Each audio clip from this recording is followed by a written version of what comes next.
Nah, kita masuk pada materi yang kedua, yaitu bangun ruang. Nah, bangun ruang ini adalah pengembangan dari bangun datar. Kalau bangun datar itu adalah 2 dimensi, yang mana hanya depannya saja yang terlihat. Untuk bangun ruang ini menjadi bangunan 3 dimensi, yang mana terdiri dari panjang, lebar, dan tinggi.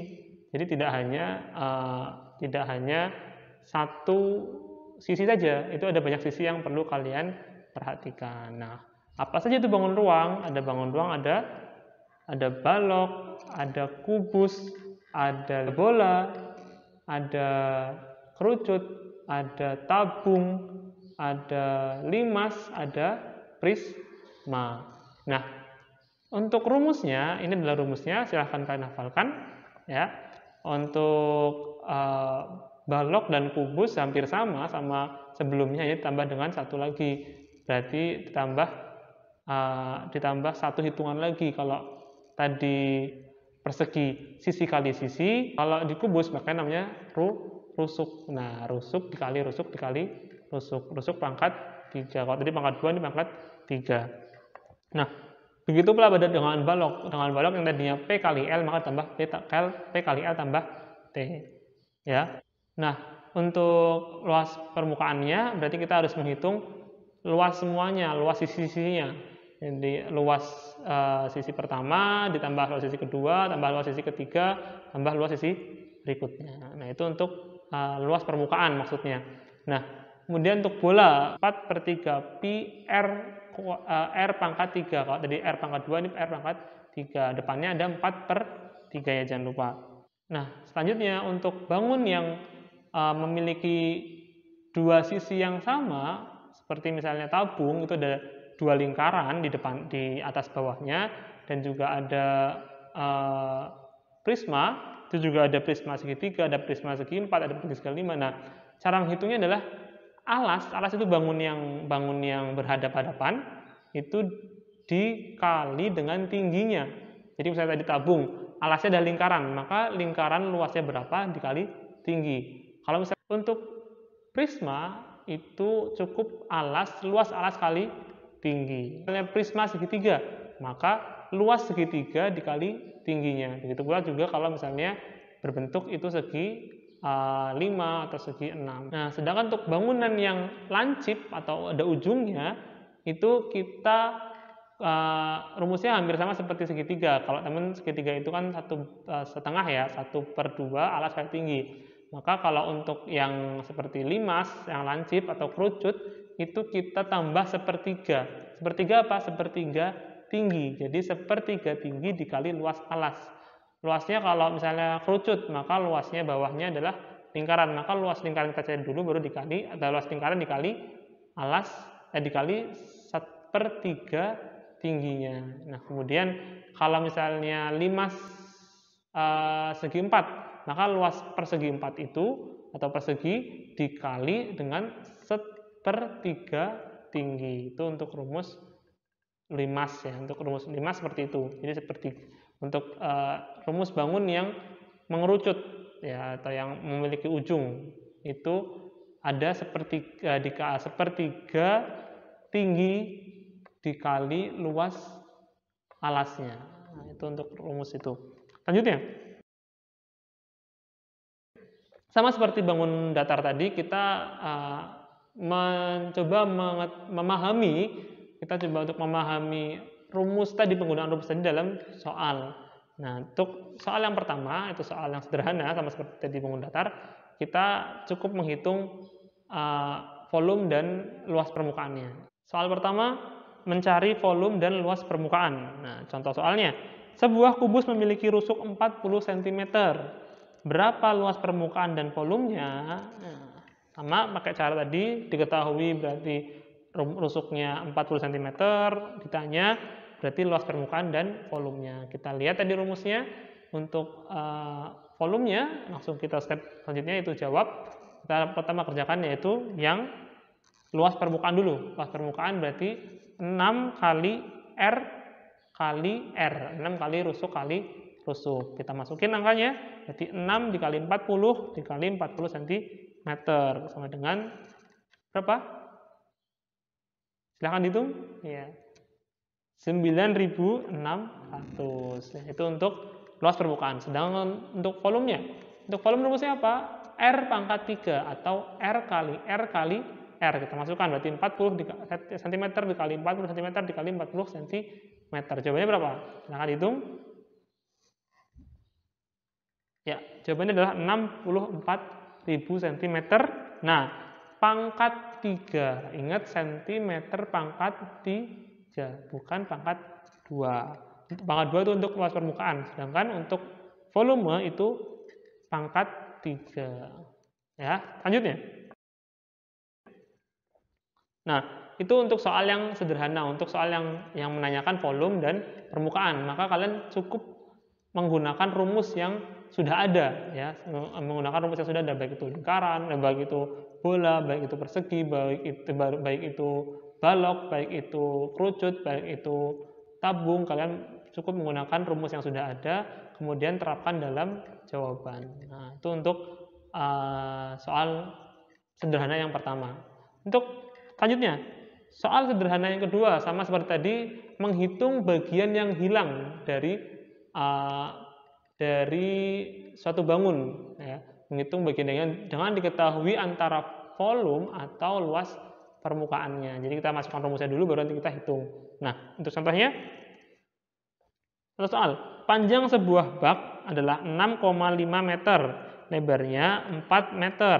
Kalau isi bak itu adalah 62,4 meter pangkat 3 atau kubik, berapa desimeterkah dalamnya? Dalamnya. Nah, di sini kita ketahui, kita langsung kerjakan jawaban panjangnya. Pertama diketahui, yang diketahui itu apa? Panjangnya, betul, berapa? 6,5 meter. Kemudian apa? Lebarnya berapa? 4 meter. Selanjutnya adalah volumenya, 62,4 meter pangkat 3. Nah, kemudian kita masuk ke step berikutnya, yaitu yang ditanyakan. Yang ditanyakan adalah kedalamannya. Ya, jangan terkecoh ya. Kedalamannya itu berarti kita bayangkan bentuknya bak itu seperti apa? Balok, karena ada panjang lebar. Nah, kedalaman berarti ke bawah. Nah, walaupun ini ke bawah, tapi kita bisa bilang itu adalah bagian dari tingginya dari balok itu. Maka kita samakan tadi kedalamannya dengan tinggi dari bak tersebut, atau tinggi dari bak berbentuk balok tersebut. Maka kita langsung ke step selanjutnya, yaitu jawabnya. Kita sudah mengetahui bentuknya balok, maka kita menggunakan rumus volume balok. Ya, volume balok adalah P kali L kali T. Yang ditanyakan adalah T-nya, ya kan? Kita masukkan angka-angkanya. Volumenya 62,4 meter pangkat 3 sama dengan P-nya 6,5 meter kali 4 M sebagai lebarnya dan kali T yang ditanyakan. Kita pindah T-nya ke depan, ya, yang ditanyakan. Jadi T sama dengan 62,4 meter pangkat 3 kita pindah ruaskan, maka menjadi dibagi berapa? 26. Hasil kali dari 6,5 kali 4. Nah, jadi T-nya berapa? Silahkan dihitung. Tingginya berarti 62,4 dibagi 26 berapa? Ya, betul, 2,4 meter. Itu untuk tingginya.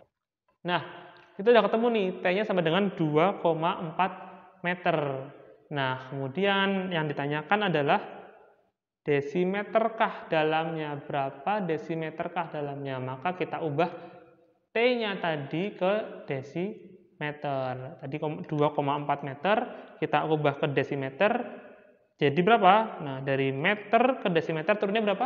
1 tangga. Maka dikali 10. Maka 2,4 dikali 10 sama dengan 24 desimeter. Nah, jadi kedalaman bak tersebut adalah 2,4 meter atau 24 desimeter, ya, kedalamannya, ya. Jadi itu mungkin seperti kolam renang, ya. Jadi dalamnya 2 meter. Ya. Selanjutnya, kita masuk ke soal gabungan untuk bangun ruang. Nah, biasanya untuk soal gabungan pada bangun ruang ini biasanya meliputi gabungan dari soal dari materi bangun ruang dan juga dari jual beli. Nah, contohnya apa? Contohnya ini, misalnya contoh soal ini. Nah, kita masuk ke contoh soal. Contoh soalnya apa?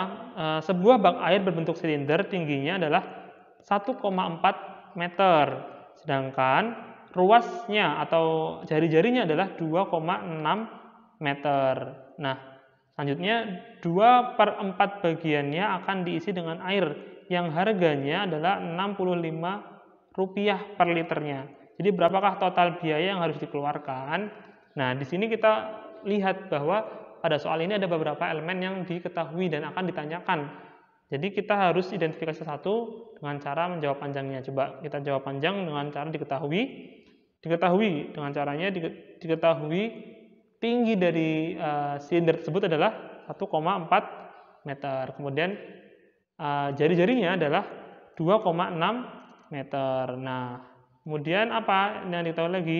Yang akan diisi berapa bagian? 2/4 bagian dari silinder tersebut. Kemudian harganya adalah Rp65 per liter.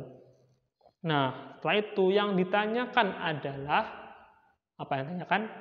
Jumlah biaya yang dibayarkan. Nah, meskipun hanya satu pertanyaannya, yaitu harganya berapa, tapi dari situ kita harus tahu dulu masing-masing. Pertama kita harus tahu apa? Kita harus tahu jumlah, kalau misalnya silinder itu penuh, berapa volumenya. Kemudian 2/4 bagiannya berapa, ya kan? Setelah itu baru kita kali harganya. Nah, kita langsung masuk ke jawabannya. Kita masuk ke cara menjawabnya. Pertama adalah menghitung volume baknya, volume bak tersebut. Karena ini berbentuk apa? Berbentuk tabung atau silinder, maka kita menghitungnya dengan rumus silinder, yaitu volumenya sama dengan Pi kali R kali T, atau Pi R kuadrat kali T. Nah, kita masukin angka-angkanya. Pi-nya berapa? Kita pakai 22/7 dikali Pi-nya 2,6 meter dikali 2,6 meter dikali 1,4 meter untuk tingginya. Jadi itu ada angka 7 dan 1,4. Itu bisa kita bagi. 1,4 dibagi sama dengan 7 dibagi 7 dan 7 dibagi 7. Maka berapa? 22 dikali 2,6 meter dikali 2,6 meter dikali 0,2 meter. Nah, jadi volumenya berapa? Volumenya adalah 29,744 meter pangkat 3.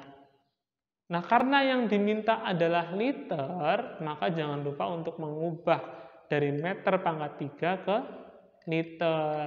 Nah, gimana kemarin caranya? Dari meter pangkat 3 ke liter. Kita cari dulu nih, liter persamaannya apa? Persamaannya adalah desimeter pangkat 3. Maka kita ubah aja meter pangkat 3 ke desimeter pangkat 3. Langsung kita ubah dari menjadi liter. Volumenya sama dengan 29,74 meter pangkat 3. Kalau kita ubah ke desimeter, maka turunnya satu tangga, desi. Maka turunnya satu tangga, karena ini pangkat 3, maka dikali 1000. Nah, berarti 29,744 dikali 1000 sama dengan 29.744 desimeter pangkat 3 sama dengan liternya 29.744 liter. Jadi sama ya desimeter pangkat 3 dan liternya. Nah, setelah kita ketahui volume liternya, maka kita harus hitung biayanya. Ingat ya, bahwa yang tanya itu bukan keseluruhan harga kalau diisi penuh, tapi apabila diisi 2/4 bagiannya saja. Maka yang B, kalikan harga yang harus dibayarkan. Harga yang dibayarkan adalah 2/4 bagian volume, 2/4 bagian volume dikali harga satuannya. Nah, 2/4 dikali volumenya berapa? 29.744 liter dikali Rp65. Berapa? 29.744 dibagi 4 dikali 2 sama dengan berapa? 14.872 liter. Baru dikali Rp65. Berapa hasilnya? Silahkan dihitung. Kita cocokkan bersama. Berapa? 966.680 rupiah. Nah, itu jawabannya. Jadi untuk mengisi 2/4 bagian dari bak tersebut diperlukan biaya Rp966.680. Nah, itulah beberapa soal yang biasanya keluar untuk ujian berhitung. Untuk materi, terutama pada materi bangun datar dan bangun ruang. Jadi kalian perlu memperhatikan soalnya baik-baik dan menghafalkan rumus yang tadi sudah diperlihatkan di awal. Itu dihafalkan, sering-sering berlatih agar apa yang dihafalkan itu menjadi dipahami. Ketika kalian sudah memahaminya, maka kalian tidak perlu menghafalkannya. Kalian sudah hafal di luar kepala, ya. Apabila kurang jelas untuk penjelasan kali ini, kalian bisa tanyakan di grup atau langsung japri ke saya, tidak apa-apa. Kalau saya malu, bisa langsung japri untuk menanyakan apa yang tidak dipahami, ya. Mungkin itu saja. Silahkan dikerjakan latihan soalnya setelah ini untuk menambah kemampuan kalian dan untuk melatih hitungan kalian dan juga keterampilan kalian dalam berhitung. Mungkin cukup sekian. Narjulakum at-taufiq wan najah. Wassalamualaikum warahmatullahi wabarakatuh. Semangat belajar semuanya.